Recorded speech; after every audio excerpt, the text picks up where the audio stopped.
What's up, everybody? It's Sensei Ben in the place to be. It is coffee and got my little birthday cup right there. I don't think it was my birthday cup, but somebody's birthday cup. So it is coffee and talkie time. I am here. That's delicious. I'm here in the morning. I've been up. I've been up doing stuff already. And now I am, what's up everybody? What's up Torreses? What's up Megan? What's up Who Kill? All right, it's coffee and talkie time. So any questions about life, about business, entrepreneurship, and also about martial arts. What's up Michael? But I've been up, just had a person text me from another part of the country asking if we had masks available down here, and I said, well, we do, but they're kind of scarce. A lot of people are making their own masks, and you got like vending machines, and people making them for others, but some of them are giving them or selling them for astronomical prices, like 10 masks for $30 or whatever it is. And I'm not even talking about the custom masks. I'm talking about the little cloth ones that cost like 5 cents when you make them, in a sweatshop somewhere, but they're selling them for like $30 for a pack of 10 and stuff. So, it's part of life and capitalism around the world. People are definitely using opportunities to make money. As long as you feel, as long as you feel honest about it, it's okay. So, but what's up, everybody? I'm answering questions on life, business, and martial arts. Okay. I know Megan has a business. I forget what it is that you do back in the States, but I know you have a business of some type. And the other thing that I'm working on now is one of my students, or one of the people in my instructor course, did both the assistant instructor course and also the lead instructor course for martial arts and fitness. So I'm sending them a certificate. They take their tests and everything online, so I can see when they finish it around the world. What's up with Shauna Rue?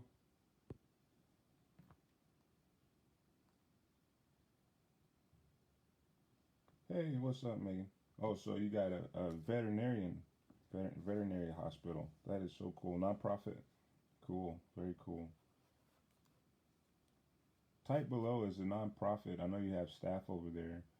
How do you guys, get your salaries paid and stuff like that? Do you get some type of grant or some type of something with the a special category, or you guys can take money, or I don't know. Just let me know how it works, I guess, in the comments. What's up, Sky? How you doing, man? I just posted my latest video. What's up, Hassan? I just posted my latest video for the Capoeira thing. I know you're up in mainland Japan, man. It looks so peaceful up there. I hope you're doing well. I know it's cold up there too. What's up, Jason Ritchie? But I am answering questions about life, business, and martial arts. Come on, hit me. Hit me with them questions, Hassan. I know you got a question, my man. Hope everybody's got their coffee. But yeah, like I said, I've been up. Man, I've been in the lab. What's up, old boy? Yes, what's up, Jason, from the one of my buds from the military academy and from the University of Central Missouri out there in freezing land. I know it's got to be cold over there now. I saw some people in the Midwest had snow. I was like, no, thank you. I'm crying over here, and it's like 80 degrees with a slight wind chill in paradise. So what's up, Jason? How you living, my man?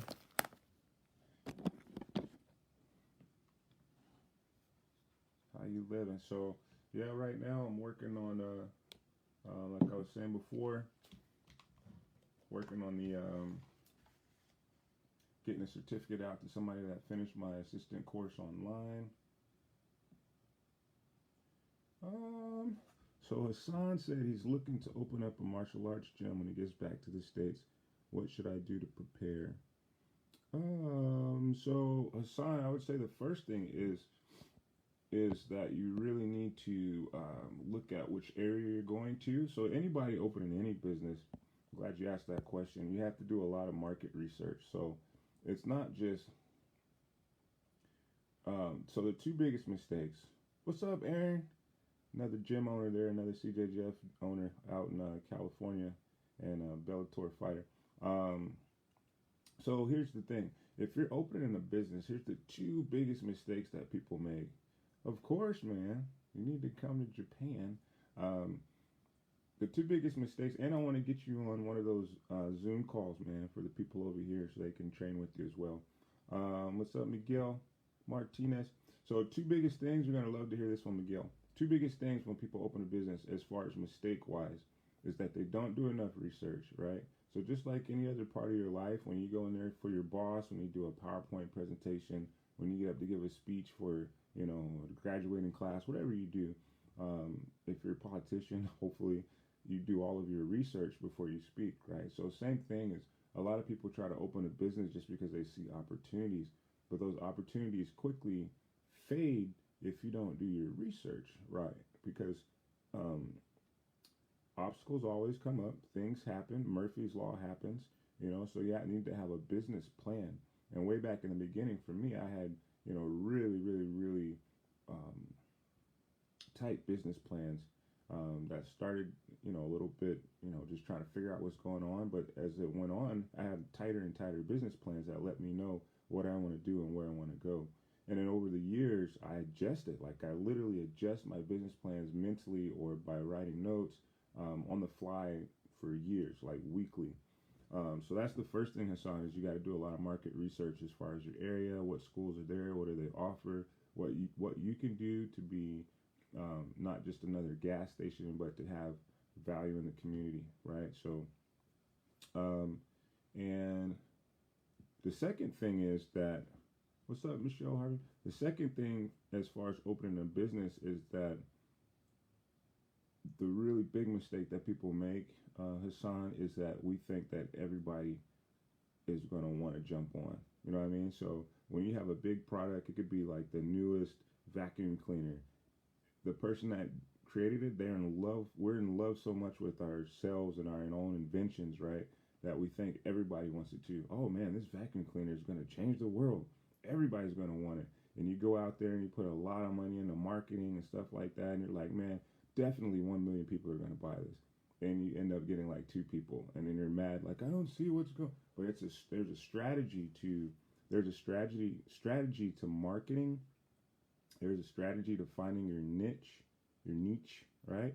So not everybody wants your vacuum cleaner, but check it out. I'm gonna give you a big secret, my man, and maybe for everybody else on here that's a business owner as well, is that your products and your services are not for everybody. You know, so there's a lot of other martial arts instructors here on Okinawa or in the world that think everybody should be with them. I'm a black belt, or I'm a 5-time, you know, galaxy champion. Everybody should want to train with me. Nope. And to give you an example, there's a lot of people in my life, before I got married, you know, there were ladies that they were beautiful, they were smart, they were awesome, no problems with each other. They just weren't the one. It just didn't have the chemistry to go to, you know, the married level, right? So that's with everybody in our lives until we find that person that's for us. But it's the same thing. What's up, Tabitha? It's the same thing as far as students. So I'm definitely, and why my school is so laid back, and I'm known to be very laid back and family-like, is because I don't chase everybody to try to be my student, and I don't try to keep everybody. As a matter of fact, I help some people that aren't supposed to be here. I help them leave. That's one of the big things we need to realize for business is not everybody is supposed to be with you, right?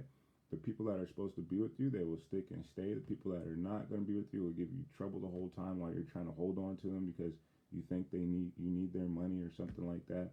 Let them go, and every time you let them go, you will grow because you'll take a lot of negative energy out of your day and out of your business. So don't try to hold on to everybody. When you're business, you go after the customers that really want to be there. Find your niche.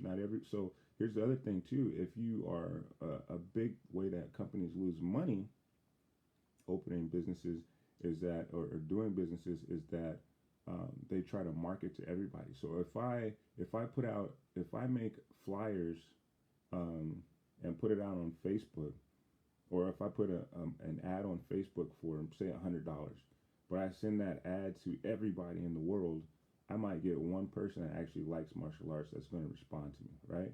If I send that ad to a martial arts group, a martial arts fitness group on Facebook, and everybody in there loves martial arts, guess what? Now I spent my money wisely, because for that $100, I might get 90 responses. So the same thing, you might be looking for people, you might be trying to sell golf, golf clubs, and you're sending it to people that play soccer. Why would you do that? If you spend $100, you're gonna get like 2 people that like soccer and golf.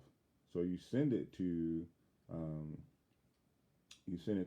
people to golf clubs, or you send ads to golf magazines. That's money wisely spent. So I hope I answered your question, Hassan. So mostly market research, and then understand that you're really going to have to grind, because customer acquisition is in a new area, is about really finding your niche and finding out where people that you want are gathering, either in daily life or on social media life, and then targeting just to them. So you spend your money wisely trying to find people. Okay? What's up, Subang, my man? Tabitha, you got any questions? Life, business, martial arts. Brandon Comer, Blue 5, any questions? Life, business, martial arts. I'm on here. What's up, Jesse? Just won his big fight, his first fight in MMA right before this lockdown happened back in, what was that, February 15. Yeah, Sky, keep it going, man. I saw you said that. It's hard to keep my edge once you have so many challenges to feel me, but slowly but surely I'm making peace with it. But I was wondering what your thoughts about keeping the edge. Oh, man. Hey, Sky, so I know, after everything that you've been through, especially when you were in Okinawa, man, just take some time, dude.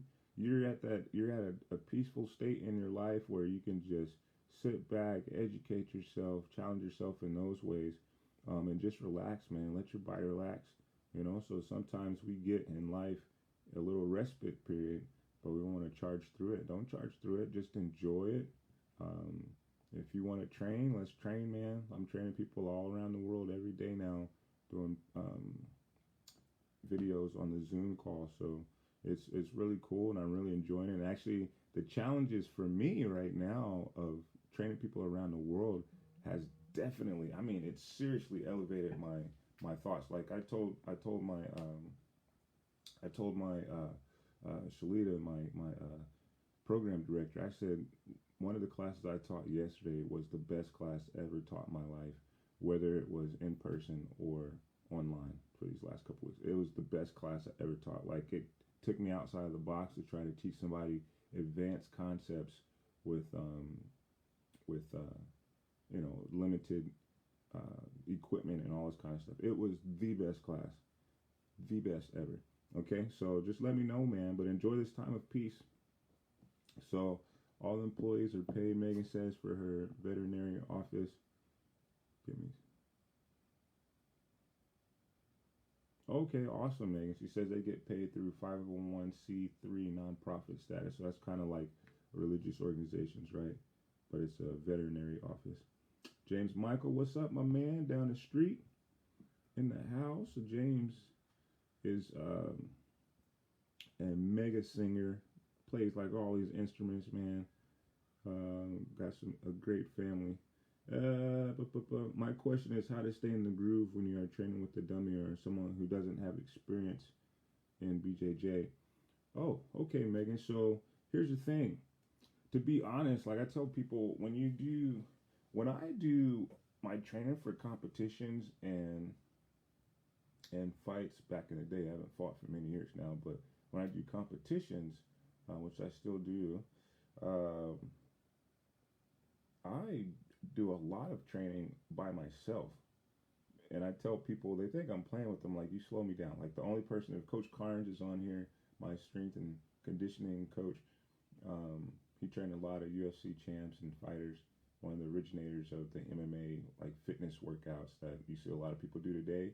They all got it from him generally, like scientific wise, because they've always had people that are just like, okay, do 1,000,000 push-ups and do 1,000,000 squats and you're gonna get stronger. But his is a little bit more scientific, and he started like 15, 20 years ago. So, but he's the only one that just makes me feel like a baby out there. But generally speaking, when I work out with other people, if it's not just rolling, the workouts are butt kicking and people slow me down. So I do it by myself. And there are so many drills. Let me send you, I know you're one of my unlimited members, so let me send you the link to my 101 drills online. I have drills for everything. I mean, everything. Whether you want to improve your shrimping, whether you want to improve your takedowns, I have drills literally for every single thing that you can work on in martial arts, for kicking, for punching, everything. And it never gets stale, it never gets old, and it makes you want to work harder. Now, here's what you can do. If you're training by yourself,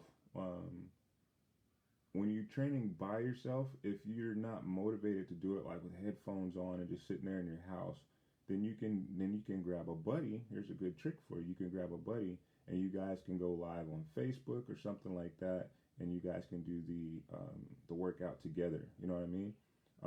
Or either on a Facebook call or something like that, or a group of people on a Facebook call. Specifically talking about the strength and conditioning side of jiu-jitsu and those type of drills like shrimps and shots and bungee pulls and all that, because that audience helps you. If you do it live on Facebook, you can't slack because everybody's watching you, right? If you do it with a friend, you guys can motivate each other. So it just depends on how personal you want to be with it, how private you want to be. And then with the dummy, you just have to always, just like shadow rolling or shadow boxing, you have to always imagine a live partner. You have to imagine yourself getting punched in the face. Sorry to say that. You have to imagine yourself with somebody trying to grab you, all that kind of stuff. And then you'll really react like there's a person there. You don't want to just do the drills robotically. You want to be a little bit more fluid. And I'll put on our page too, our team page, a little bit about how I do it. And Mike Wimmer, Professor Wimmer, talked about that the other day as well. You got to really, that's some stuff that we used to do back in the day when he was here, is we make sure that everybody that practice, if you were doing it on yourself, you got to pretend like there's somebody there and react. And then for a partner that doesn't understand jiu-jitsu, you just have to go very slowly. But guess what? It's your opportunity to teach them a little bit about the art that you love, right? So you can, the number one way that we retain information, like 80-90% of it, is teaching other people. So if you hear it, if you listen to it, if you hear it, or if you write it down, or if you perform it, you're getting, higher and higher in your retention level. But when you can actually teach somebody else the steps, you are seriously really ingraining and crystallizing what it is you're trying to do. And then you flow roll. So flow rolling is about an exchange. So it's not about muscling them. It's not about overpowering them and doing a lot of techniques for somebody that doesn't understand. It's like if we roll together, I'm going to give you an opportunity and windows to escape, and then talk about it, kind of, talk about the principles behind it. And then you can do kind of back and forth as well. So you can do one move, I can do one move, or I can do a full combo and you can do a full combo. Not trying to tap you out, just trying to flow. And when you really flow, you should be able to do it with the 5-year-old, with the 3-year-old. So sometimes I take people that don't understand their own strength, and I'm like, look, come here, man, come here, ma'am, and I'll have them roll, or I have them kickbox with like a 5-year-old. Hey, come here, 5-year-old. And if you can do it with the 5-year-old and understand now, like, not how to not hurt them and how to not crush them if you're doing jiu-jitsu, then you can do it with anybody. I can literally flow roll with 3-year-olds full speed. I can flow roll with, a 65-year-old lady that's never done MMA in her whole life, and flow roll and flow spar, never hurt them. And guess what? They're never scared. They never think I'm going to hurt them or anything like that, except for the very first time, and then I show them. But after that, they always like, hey, Sensei, let's roll, or hey, Sensei, let's spar. I can go full speed with the fight team, our fighters that have won a lot of belts. I go full speed with them. I never hurt them, right? Never hurt them. So the difference is full speed and full power. That's a big difference. Full speed, full power. I can go full speed on a kid, just not full power, right? So that's how you do that. And that's how you stay in the groove. Most of the stay in the groove, Megan, is just being consistent. You got to do it a little bit daily. Do the basics just a little bit daily, whether it's with your husband, whether it's with the dummy, or whether it's with solo drills. A little bit daily. That's what keeps you keen. Whoa, Tabitha. Okay, so she said, just how are you dealing with isolation and keeping your family sane? Well, my family is like a bit of characters. Everybody's a character. Like, seriously. We're all like a little thrown off, I think. So we just have a ball every day here at the house doing stuff. They got lots of little Legos, and they still do their homework and stuff here. You see all these little homeworks and everything that they're working on, and writing skills and doing all this stuff. So writing their kanjis and writing their sentences and math, and they do a little bit of math and stuff on YouTube and everything, and some of the Japanese courses and everything. We can go outside here in Okinawa, so we don't really, like, I stop by the store to pick up, coffee and milk or something like that. But mostly we stay in the house, and I go to the gym just to do the online classes, and then I come back. And sometimes I get takeout. But, so we're dealing with it. Lots of Netflix and going on, lots of Disney Plus, but we're managing it. And the big thing for me is staying busy. So find something or a new hobby that can keep you busy. I am enjoying like sharing all my online classes and stuff with people and going through that with them, and also doing my own studies and my own projects that I have going on. It's so fun. So thanks you for asking. What's up, Bill?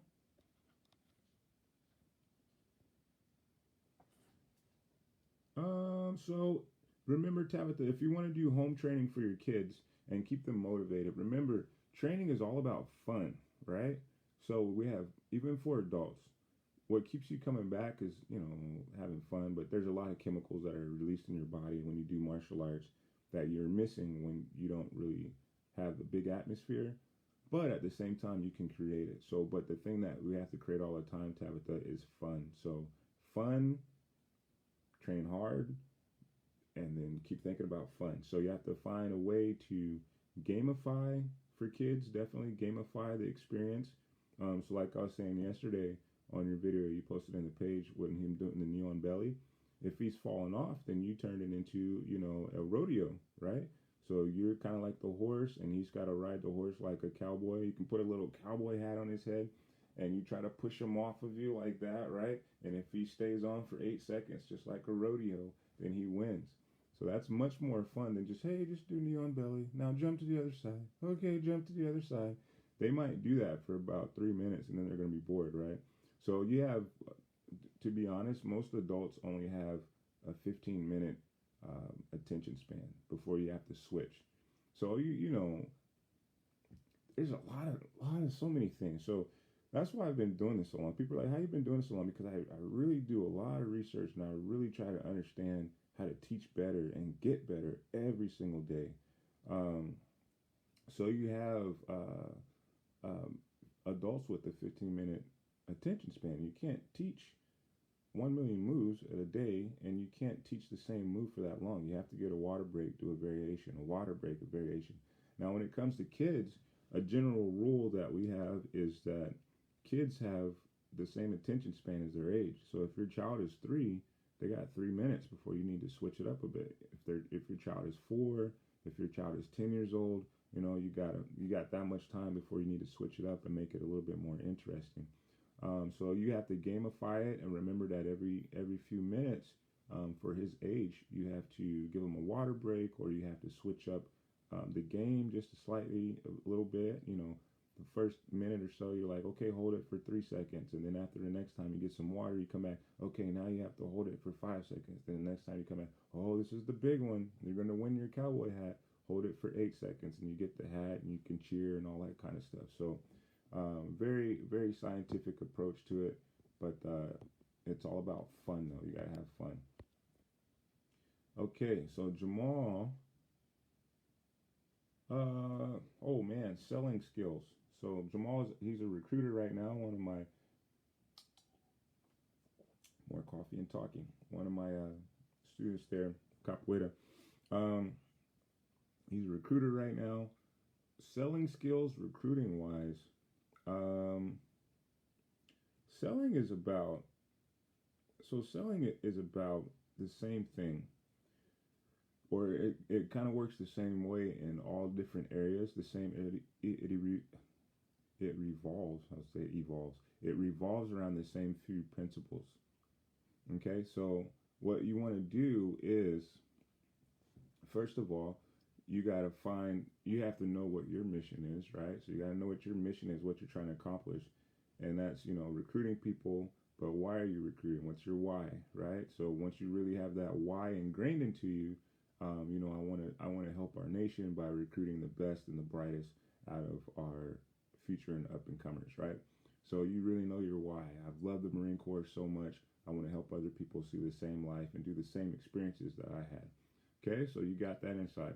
Now what you have to do is you have to understand that people have pain points. So you have to identify pain points in your community. Hey man, the economy is, bad right now, but there's still a way for you to make money for your family. All these different pain points that people have. Hey, you lived a life of no discipline. You went to jail, for a couple of days for being drunk on a Friday night. All these different pain points. Do you want to change your life around? The Army might say, do you want to be all you can be? The Marine Corps, we're the best of the best. We're the tip of the spear. All these different things, that speak to things that are inside people's hearts. And most of that is that we all want to live a better life. We want to live our best life. We want to see our family. We want to see us succeed. We want our parents to be proud of us. All these different things. So when you talk about that and you get into somebody's heart, selling wise, then it's much easier to talk to them and have them interested in what you're trying to share. So if you just walk up to somebody, what we call cold selling, and you're just like, hey man, you want to join the Marine Corps? Do something with your life. They're like, yeah, whatever. But when you really get into the psychology behind it, of what's going on in somebody's heart and mind, they're more willing to listen to what you have to say. And then after that, you just there's so many different levels, and we'll probably have to. You can text me, man. We can get into it even deeper. But after that, it's just really showing them the what do you call the benefits and the features of doing something. Like what does the Marine Corps do for me, and now what does that really mean? So it could be, for example, the benefits of the feature of joining the Marine Corps is that you get to travel the world. Okay, the benefit of it is that, hey, guess what, man? Remember all your friends back there at home that have never left and they've been there for 30 years or whatever, and you go back and you see them, they all stuck in the same mindset, all stuck talking about what they did in high school. You don't have to be that guy.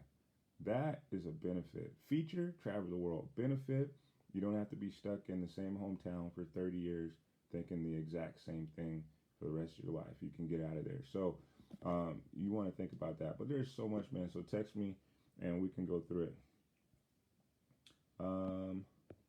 Okay, so he said, like, how can I make myself more appealing to keep the attention of individuals I talk with so that they want to hear what I have to say and realize I'm often some. Yep, so that's kind of like what I said, is you have to find their pain points and what they're really trying to get out of life. So for instance, in any relationship, you again, like I said before, you might be a great guy, you might be a great person, you might be smart, you might be beautiful, but you're just not what that young lady's looking for, right? So you can try all you want to make them like you, but there's just something they don't like, so you have to find out what it is that they're interested in. They might be interested in somebody like, I got muscles, I can, I got nice hair, I'm smart, and they might be like, I really don't like guys with muscles. It's really not attractive to me. And they're like, oh, so what do you do? You get there's like, well, I can't get rid. Well, I can't get rid of my muscles and be skinny. But I don't want to do that, right? So there's certain things that people just gravitate to and they like. So as you have that conversation, if you want to be um, more attractive as far as your selling, and there's some other people on here that have been recruiters and stuff too. But you have to find common ground and you have to find pain points, and that when you find that pain point in their life, um, not necessarily something that's making them depressed, but something that they aspire to as well. When you find those pain points, common ground, you find the pain point, and you're able to speak to that. When you open up that pain point, and they're a little bit more emotionally trusting and willing to hear what you have to say next. After that, it's about your pitch, right? So you can have the best product in the world, but if you don't have a good pitch, or definitely if you didn't practice your pitch as far as your selling, it's going to come off awkward, and you're not going to get out. You're not going to get the best results.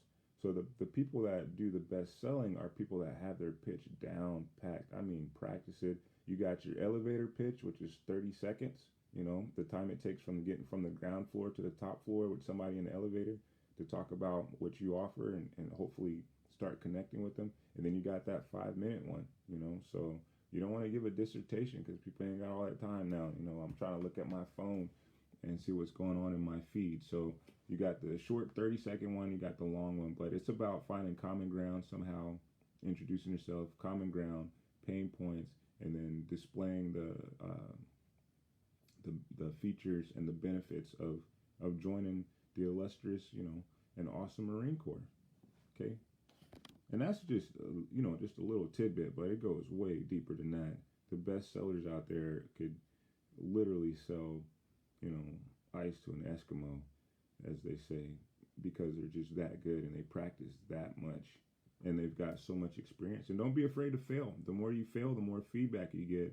And you need to understand, one of the big things about selling that people don't do is that, or a lot of companies too, you'd be surprised, is that they don't like feedback and they don't ask people why they failed. So if you have somebody, when you're selling something and you really find out like why didn't you want to do it, from based upon what I said, and they're like, well, at this point in the conversation, or you can have friends, you can talk to other recruiters or who else, or other buddies in the Marine Corps, say, well, at this point in the conversation, it just really sounded weird, or I just really didn't understand it. Most people are too embarrassed to say they don't understand what you're talking about, or you've talked to them too long that they're just trying to get to where they're going and they don't want to hear anymore. So it just depends. But selling stuff is such a big, it's an art form, really. So, hey, what's up, Jerry? I was gonna tag you and the girls in the Capoeira 10-day thing. What's up, Jenna?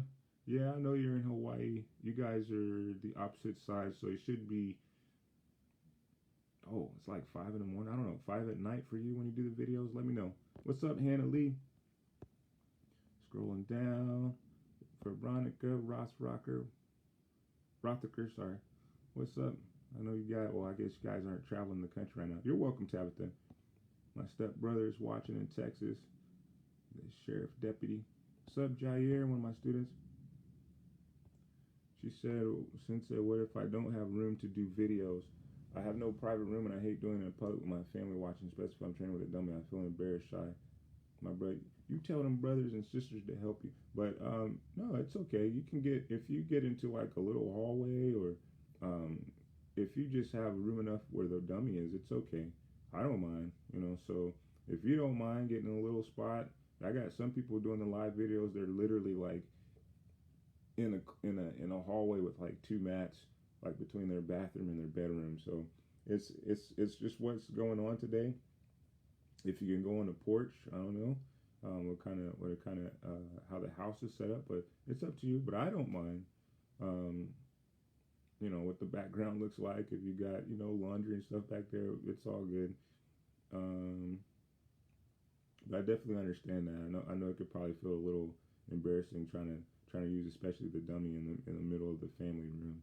But just tell them to help you. Really, that's what I would do. And it's the way you phrase it, right? Hey, I'm working on my jiu-jitsu. These are my, my belt testing moves that I'm doing and working on. Can you help me out? I'm not just training, but I have I'm testing, one day when I get back to Okinawa. So help me out, please. Let me see here. Do you think a person should study multiple art forms to become more rounded, or stick to one to become a subject matter expert versus a jack of all trades? Great question, Hassan. That is a very good question. You're welcome, Megan. I study a lot, different styles. Everybody knows that. And matter of fact, if I had more time in my day, I shouldn't say that. If I didn't have other priorities that were pending, like growing and maintaining the school and staff, I would try every martial art there is. I would go do karate. I would go do taekwondo. I would go do kung fu. I would do everything. The more well-rounded you are, and the more I say styles that you learn. Like right now, I teach 5, and the more styles that you learn, the more you see how all of it's interconnected. There's principles that go across all of martial arts: footwork, timing, moving your head.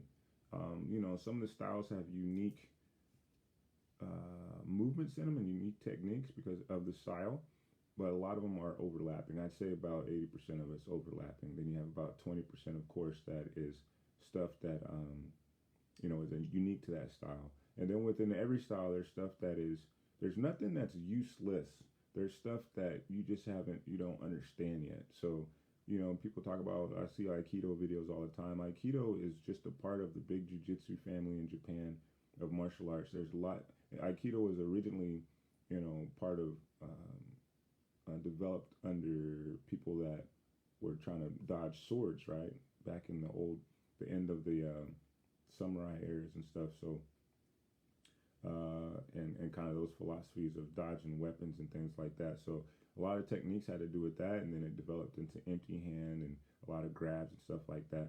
But there's no useless techniques. There's people that don't train hard enough. So I always say train as much as you can. Whether you do one style or many, you can be you're not talking about being a jack of all trades. We're talking about being a master at martial arts.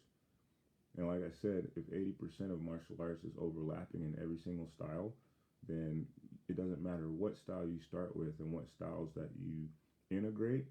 You're going to learn a few specifics to that style, but most of it is going to be the same principles across the board. And then from there, if you really want to get good and be a master at something, it's about practical exercise. And practical exercise is sparring. So if you want to be great at jiu-jitsu, you can't just fight with jiu-jitsu people. You have to fight with wrestlers. You have to fight with sambo people. You got to fight with karate people. Not just amateurs and rolling and having fun, but amateurs, competitors, professional competitors who are world class. And then you'll really understand it. The reason why, my capoeira style is a little bit different from a lot of people. But a lot of stuff that I do in any of the styles is a little bit different. Everybody that rolls with me or does capoeira with me, they understand a couple things. They understand that I really study this thing, and they understand that any time, even in capoeira, that I want to, I can turn it from being nice to being, very lethal at any time. Why? Because I've trained and I've sparred with people, and I've said, I'm only going to do capoeira, do your wrestling. I'm only going to do capoeira. I'm going to see what works and see what doesn't work, see what I need to modify. So at any time, I can switch in my brain from regular jiu-jitsu to, I'm downrange in, the backside of the desert. People are attacking me, with, trying to kill me. And guess what? I got to get you first. So you can switch your mindset if you train it all and you understand that and you really, really, really get into it. So it's not a matter of how many arts you do. What matters is you understand the overlapping principles, and then you just train your butt off, really. So thanks, Hassan, for that question. What's up, Pastor Josh? Taking questions on life, business, and martial arts. Yeah, hit me up, Jamal. Another challenge is coming soon. Uh-oh. It's 10 p.m. when I try to stay up for the video. Hey, I understand, Jenna. I got a mastermind that I do, and it's like 5 in the morning, 4 in the morning most of the time, and it's super hard for me. Chris Schmidt, what's going on? Lisa Smith, how's everybody? Professor Aaron I say have one solid base and then add to it. Yeah, for martial arts, you definitely. I would say to start with one martial art. I wouldn't start with a whole bunch of them together as a beginner, because it could get really confusing, especially if you learn from people that don't like to cross over to other martial arts. So you have some that are really open-minded like me and do a lot of martial arts and have a lot of experience sparring and everything and lots of different martial arts. So they're pretty open. What's up, Lucas? Professor Lucas out in Brazil, and no, he's still in Bahia, right? So you have a lot of people that cross over, but you have other teachers that are very strict, like, no, you will only do jiu-jitsu. No, you will only do capoeira. No, you will be a wrestler, and all that other stuff is just boring or it's fake or whatever. So it depends on who you're learning with as a beginner. If you go to a kung fu class where they hate everybody else, and you go to a jiu-jitsu class where they hate everybody else, it's going to be really hard mentally for you. Yeah, I would start with one martial art and get really good at it, and then you can start adding other stuff to it. And if at any time you feel like you should start adding some other stuff, go ahead and do it. But just take your time. Don't try to be the best overnight. Just learn where it overlaps and how you can do it. So my footwork for capoeira and my footwork for our knees translates to everything for boxing, all that kind of stuff together. It translates to everything. Okay.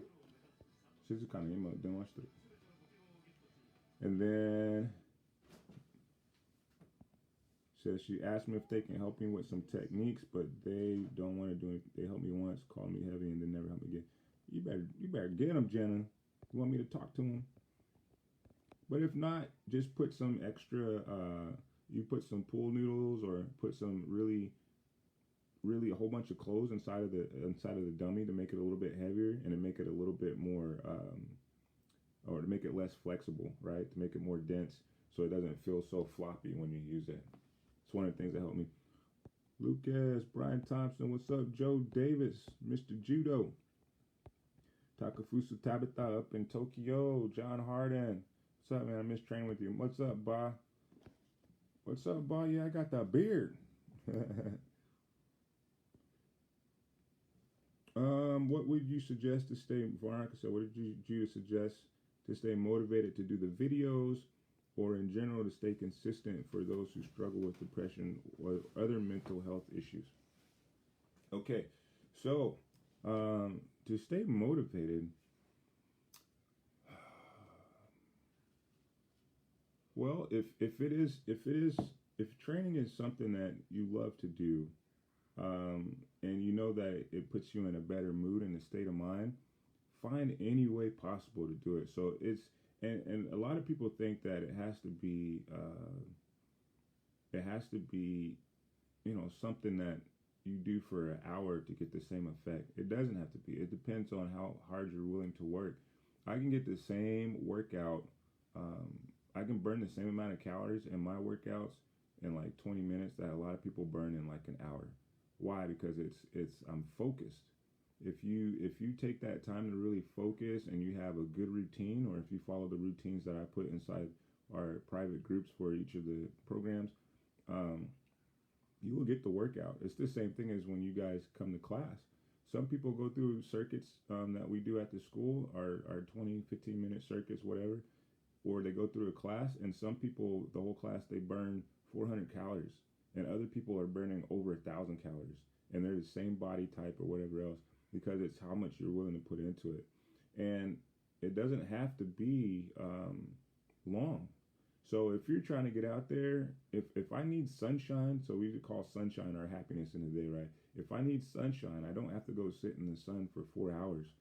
All I have to do, like most people when I used to work in an office, you know, every hour I would go out and walk in the sun for like 2 minutes and come back in. It was enough to make me feel great, feel rejuvenated, and come back in. It didn't take an hour in the sun.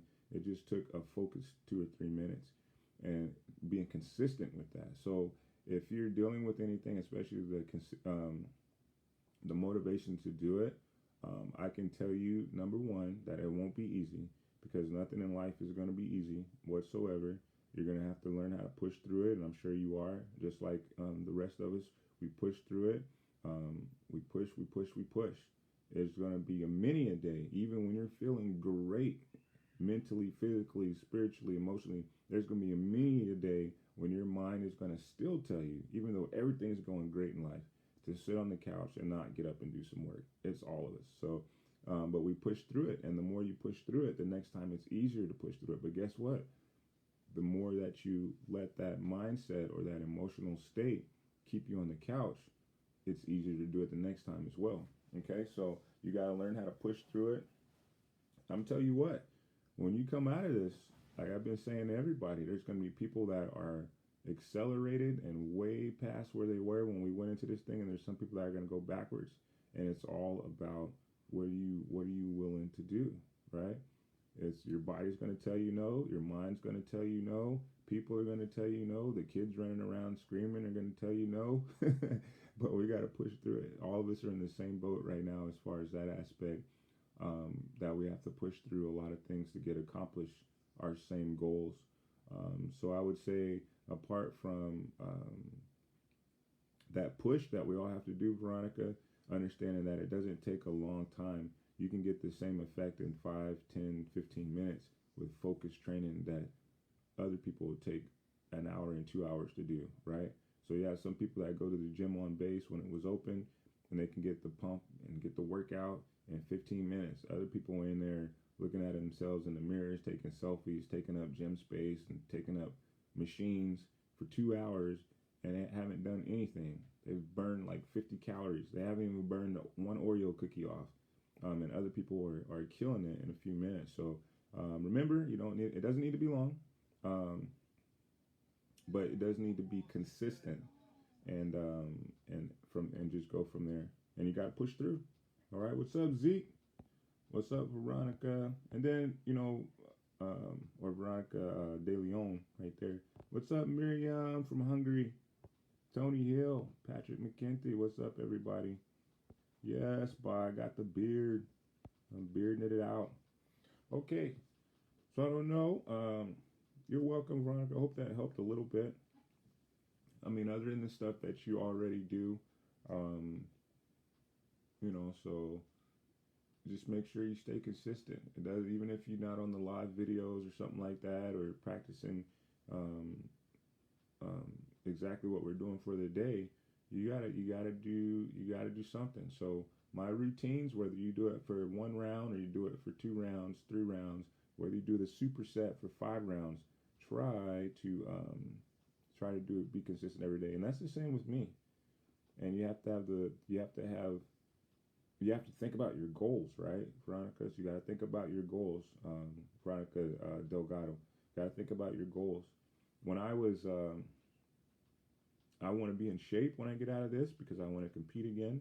Some people want to be in shape for life and for health reasons, so think about keep making those gains towards your fitness goals. So we have one lady, Michelle Summerson, in the ladies group. Since we started, her and her family, she actually got her family involved in doing the training circuits, and she's lost 7 pounds in 2 weeks by just hitting my circuits every day. Okay, so like I said, life is going to give you every reason, and we give ourselves every reason not to do it and stay consistent. But it's the consistency in life that gives us the greatest success.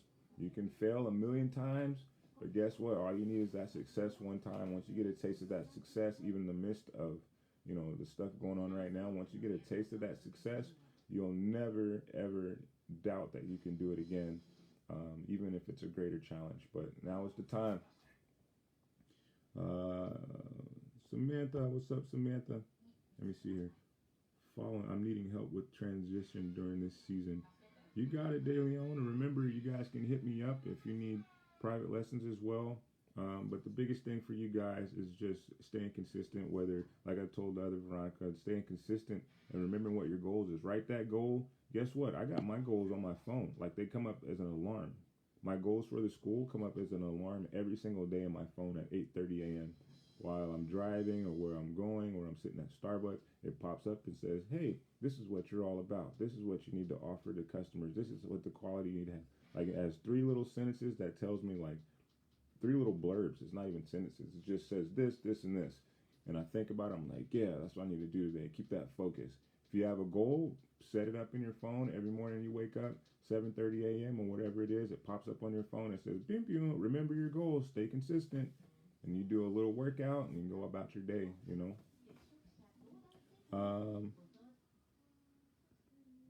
Yeah, that's true, Hassan. He's talking about a support system to help us reach our goals. One of the biggest things definitely is it's when you have another person, you are multiplying another person that you're accountable to, or another person that you're working with alongside. You raise your success rate, or your chances of success, by like 100%, like literally, or by by 1,000%. Okay, so if you're doing it all by yourself, you can count that as you can move 1 block. If you have 2 people, you can move 10 blocks. All right, so, and it just keeps going from there.